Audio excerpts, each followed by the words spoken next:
শুভ সন্ধ্যা সকলকে। Moonlight beauty parlour and academy থেকে আমি কৃষ্ণা। আজকে একটি ফেসিয়াল আপনাদের সঙ্গে শেয়ার করব। ক্লায়েন্ট আসা মাত্রই আমি তার স্কিনকে অ্যানালাইজেশন মেশিনের মাধ্যমে অ্যানালাইজ করলাম। তার স্কিনটা ভীষণ ড্রাই ছিল এবং পিগমেন্টেশন স্কিন ছিল, এবং সে কোনো দিনও কোনো ফেসিয়াল বা কিছু নেননি। এই ছিল তার ফেস।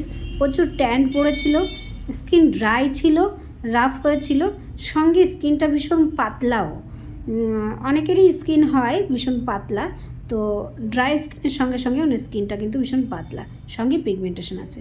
তো আমি ক্লিন করে প্রথমে ডিট্যান তার করে নিলাম, তারপর তার ফেসিয়াল মাসাজ দিয়ে দিলাম।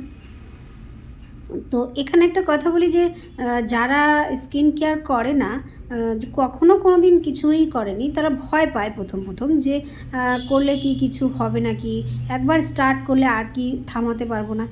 আমি সবার প্রথমে এটা বলবো, ফেসিয়াল আপনি ওকেশনালিও করাতে পারেন। এটা বাধ্যবাধকতা নয় যে ফেসিয়াল একবার শুরু করলে আর শেষ করা যাবে না, মানে তাকে করেই যেতে হবে কন্টিনিউ। এটা কোনো বাধ্যবাধকতা নেই, এটা একদম সম্পূর্ণ ভুল ধারণা যে একবার শুরু করলে আর বন্ধ করা যায় না। তো আপনি ওকেশনালিও আপনার ফেসিয়াল আপনি নিতে পারেন। তো আমার হয়ে গেছে ফেসিয়ালটি, তারপর প্যাক লাগিয়ে দিয়ে টাইম মেনটেন করে আমি প্যাক উঠিয়ে দিয়েছি। তার আগে আমি এখানে দিয়েছিলাম হাই ফ্রিকোয়েন্সির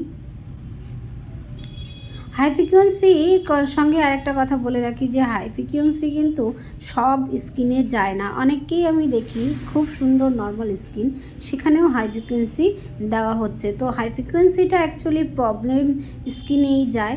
সে প্রবলেম তার যে কোনো হতে পারে, পিগমেন্টেশন হতে পারে, তার অ্যাকনি প্রবলেম হতে পারে, তার র্যাশ প্রবলেম হতে পারে।